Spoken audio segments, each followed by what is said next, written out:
गेल्या 10 वर्षात केंद्रातील भाजप सरकारकडून शेतकरी विरोधी धोरण अवलंबलं जातंय. केंद्र सरकार आणि उद्योगपती मिळून शेतकरी, शेतमजूर, कष्टकरी, कामगारांचं शोषण करतायत असा आरोप करत याविरोधात संयुक्त किसान मोर्चा आणि भूमी अधिकार आंदोलन संघटनेच्या वतीनं बुधवारी 13 ऑगस्ट रोजी देशव्यापी कॉर्पोरेट भारत छोडो आंदोलन करण्यात येणार आहे.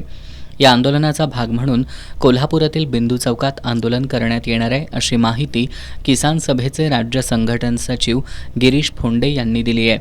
उद्योगपतींच्या नावाखाली शेतकऱ्यांच्या जमिनी लुबाडल्या जात आहेत. सर्वसामान्य जनतेची आंदोलनं दडपण्यासाठी सरकारकडून जनसुरक्षा कायदा आणण्यात येतोय. एकीकडे उद्योगपतींचं कर्ज माफ केलं जातंय, मात्र शेतकऱ्यांची कर्जमाफी केली जात नाही. केंद्र सरकारच्या या शेतकरी विरोधी धोरणाचा या आंदोलनाच्या माध्यमातून निषेध करण्यात येणार असल्याचं गिरीश फोंडे यांनी सांगितलं. बिंदू चौकातील आंदोलनात अमेरिकी राष्ट्राध्यक्ष डोनाल्ड ट्रम्प आणि केंद्र सरकारच्या प्रतिकात्मक पुतळ्याचं दहन करण्यात येणार आहे. किसान मोर्चाच्या वतीनं 20 ऑगस्ट रोजी देशभरामध्ये स्मार्ट मीटरच्या विरोधात आंदोलन केलं जाणार आहे. यानंतर शक्तीपीठ महामार्गाला विरोध करण्यासह संघटनेचं शिष्टमंडळ सप्टेंबर महिन्यात विदर्भ, मराठवाड्यातील आत्महत्याग्रस्त कुटुंबियांना भेट देणार आहेत, अशी माहिती यावेळी देण्यात आली.